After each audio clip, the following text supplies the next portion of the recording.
up in my head, yeah. Memories follow me left and right. I can feel over here, I can feel over here. You take up every corner of my mind.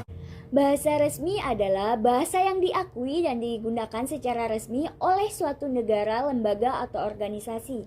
Bahasa ini juga sering digunakan dalam administrasi pemerintahan, hukum, pendidikan, dan sebagainya.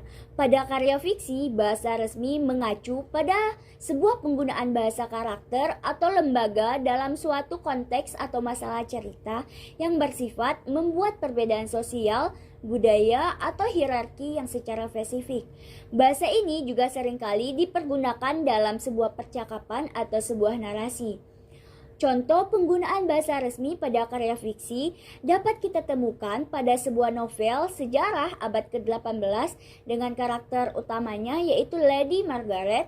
Dengan contoh kalimatnya, ketika dia berbicara dengan seseorang pekerja ladang yang bernama John, ia menggunakan kata yang formal seperti Anda dan berkunjunglah ke istanaku. Sementara John akan menjawab dengan bahasa yang lebih sederhana seperti kamu dan datanglah ke rumahku.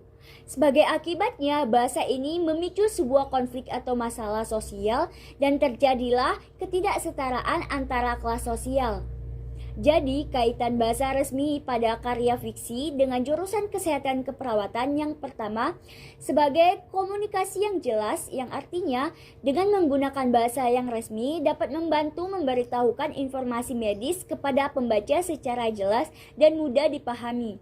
Kedua, sebagai karakterisasi yang mendalam, yang artinya seseorang yang bekerja dalam bidang kesehatan akan terasa lebih mendalam bila penulis menggunakan bahasa resmi yang mendeskripsikan tentang pengetahuan, etika, serta tantangan yang mereka hadapi terhadap dunia pekerjaannya. Dan terakhir, menjadi realisme dan kredibilitas, yang artinya dengan menggunakan bahasa resmi yang sesuai akan membuat sebuah karya fiksi dapat terasa lebih realistis dan tangguh.